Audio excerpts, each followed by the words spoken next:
میرے آقا صلی اللہ علیہ وسلم کے پیارے دیوانوں، تو شب قدر اس لیے ہے تاکہ ہم اللہ کے بندوں کی خدمت کریں، ساتھ ہی ساتھ عبادت بھی کریں۔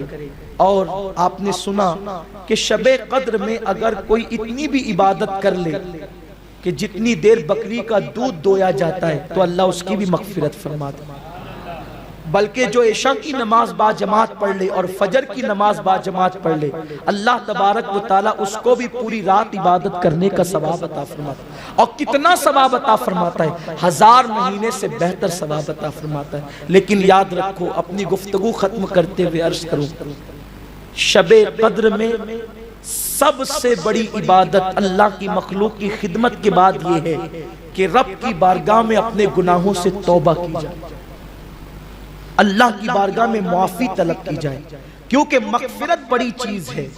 جس کو مغفرت مل گئی اس کو خیر کثیر مل گیا، اس کو بڑی نعمت مل گئی۔ اس لیے اللہ کی بارگاہ میں گڑ گڑاؤ، رو، احساس کرو کہ اللہ تبارک و تعالی ہم سب کی مغفرت فرمائے، ہم سب کی بخشش فرمائے، ہمیں نجات کا پروانہ عطا فرمائے، کیونکہ اللہ رب العزت کا اعلان ہے سبقت رحمتی علی غضبی، کہ میری رحمت میرے غضب پر سبقت لے گئی ہے۔ اللہ رب العزت کی بارگاہ میں جب بندہ معافی طلب کرتا ہے تو اللہ اس کو صرف معافی نہیں کرتا، بلکہ اللہ رب العزت اس کے گناہوں کو بھی نیکیوں میں تبدیل فرما دیتا ہے۔ اما جان عائشہ صدیقہ نے پوچھا تھا، یا رسول اللہ اگر مجھے شب قدر مل جائے تو میں کون سی عبادت کروں، کیا کروں؟ تو میرے آقا نے فرمایا تھا، اگر تجھے شب قدر مل جائے عائشہ تو اس رات کو اللہ کی بارگاہ میں اپنے لیے مغفرت طلب کرنا، اللہم انک عفو تحب العفو فاعف عنی، یہ دعا کرنا ترمذی شریف کی حدیث ہے۔ تو اللہ کی بارگاہ میں مغفرت طلب کرو، بخشش مانگو، مغفرت مانگو، گناہوں سے توبہ کرو، یہ شب قدر کا ایک عظیم تحفہ ہے۔ لیکن یاد رکھیں ہمارا حال تو یہ ہے کہ لوگ شب قدر کے اندر یا تو سونے میں گزار دیتے ہیں، یا لہو و لعب میں گزار دیتے ہیں، یا عبادت سے دوری میں گزار دیتے ہیں، کچھ لوگ تو بیٹھے بیٹھے گزار دیتے ہیں۔ ایسا نہ کریں، شب قدر کا خاص خیال کریں، اور شب قدر میں کلمہ شریف کا ورد کریں، لا الہ الا اللہ کثرت سے پڑھیں، لا حول ولا قوت الا باللہ کریں۔ اب عوام بہت کنفیوز ہوتی ہے کہ شب قدر ہے کون سی رات؟ 21 ہے، 23 ہے، 25 ہے، 27 ہے، 29 ہے۔ اتنی آسان ہے شب قدر، اتنی آسان ہے کہ انشاءاللہ اگر آپ توجہ کریں گے تو آپ کو شب قدر کا پتہ مل جائے گا۔ کسی نے کہا 21 ہوتی ہے، کسی نے کہا 23 ہوتی ہے، کسی نے کہا 25 ہوتی ہے، کسی نے کہا 27 ہوتی ہے، کسی نے کہا 29 ہوتی ہے۔ اقوال جتنے بڑھتے جاتے ہیں لوگوں کا کنفیوژن اتنا بڑھتا جاتا ہے۔ لیکن آئیے میرے آقا سرکار غوث الاعظم دستگیر نے جو بتایا شب قدر، میں وہ آپ کو بتا دوں۔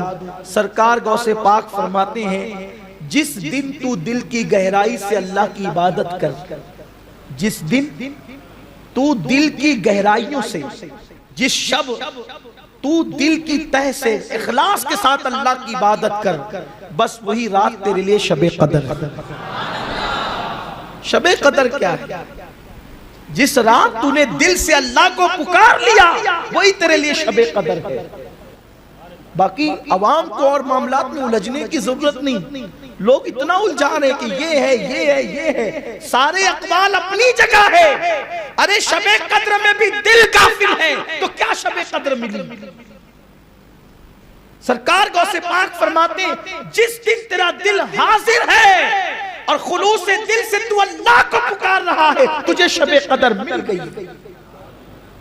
اس لیے کہ جس دن تو اللہ کو پکارتا ہے دل کی گہرائیوں سے، پھر اللہ تجھے 3 مرتبہ، ایک مرتبہ تو پکارتا ہے، 3 مرتبہ اللہ تیری پکار پہ لبیک کہتا ہے۔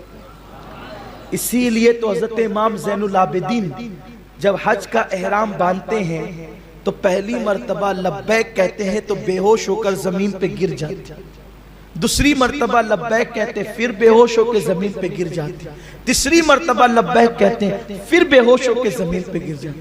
لوگ کہتے ہیں آپ پوری لبیک ہی نہیں پڑھ پا رہے ہیں، لبیک اللہم لبیک لبیک لا شریک لک لبیک ان الحمد والنعمت لک والملک لا شریک لک. یہ پوری لبیک ہے لیکن وہ پڑھ نہیں پا رہے. لبیک کہتے زمین پہ گر کے بے ہوش ہو جاتے. کون؟ سید العابدین، زین العابدین، کریم ابن کریم، سید ابن سید، سخی ابن سخی، ولی ابن ولی، علی ابن علی. ان کا نام بھی علی، ان کے دادا کا نام بھی علی. اس قدر عبادت گزار ہیں کہ روزانہ 1000 رکعت نفل نماز پڑھتے ہیں امام زین العابدین. اسی لیے ان کو سید سجاد کہا ہے، یعنی سجدہ کرنے والوں کا سردار. لوگوں نے کہا آپ لبیک ہی نہیں پڑھ پاتے، بے ہوش ہو جاتے ہیں. ارشاد فرمایا تمہیں پتا ہے جب بندہ خلوص سے لبیک پڑھتا ہے تو اللہ 3 بار اس کے جواب میں کہتا ہے لبیک و سعدیک، میں بھی حاضر، تو حاضر ہے تو میں بھی حاضر ہوں، اور میں نے تجھے نیک کیا، تجھے برکت والا کیا. اور جب بندہ زبان سے لبیک کہتا ہے اور دل سے نہیں کہتا ہے تو جواب آتا ہے لا لبیک لا سعدیک، کہ میں تیرے لیے نہیں ہوں اور میں نے تجھے بدبخت کر دیا. کب؟ جب لبیک پڑھی جاتی ہے اور دل حاضر نہیں ہوتا. اب شب قدر تو مل گئی لیکن دل ہی حاضر نہیں ہے. صلاۃ التسبیح پڑھی جا رہی ہے، دل ہی حاضر نہیں ہے. نوافل پڑھی جا رہی ہے، دل ہی حاضر نہیں ہے. تسبیح پڑھی جا رہی ہے، دل ہی حاضر نہیں ہے. تو بتائیں پھر شب قدر کی برکتیں کیسے ملے گی؟ شب قدر کی برکتیں تو ان لوگوں کو نصیب ہوگی جن لوگوں کے قلوب حاضر ہے، دل حاضر ہے، جو اخلاص کے ساتھ اللہ کی عبادت کر رہے ہیں، جو رو رہے گڑ گڑا رہے ہیں. اللہ اکبر. میرے آقا صلی اللہ علیہ وسلم فرماتے ہیں اللہ کو تمہارا رونا بہت پسند ہے. جب اللہ کی بارگاہ میں حاضر ہویا کرو تو گڑ گڑایا کرو، رویا کرو. آقا کریم صلی اللہ علیہ وسلم فرماتے ہیں مکی کے سر کے برابر بھی اگر کسی کی آنکھ سے آنسو نکل جائے تو اللہ اس کی بھی مغفرت فرما دیتا. لیکن افسوس ہمیں تو رونا ہی نہیں آتا، بلکہ اگر کوئی اللہ کے خوف سے روتا ہے تو ہم ہنستے ہیں، ہم مسکراتے ہیں، اس لیے کہ ہمیں رونا نہیں آتا. دوست اگر ناراض ہو جائے تو ہم روتے ہیں، بھائی اگر روٹ جائے تو ہم روتے ہیں، گھر سے نکال دیا جائے تو روتے ہیں، بچہ مر جائے تو روتے ہیں، کاروبار میں نقصان ہو جائے تو روتے ہیں، لیکن ہم اللہ کے لیے نہیں روتے.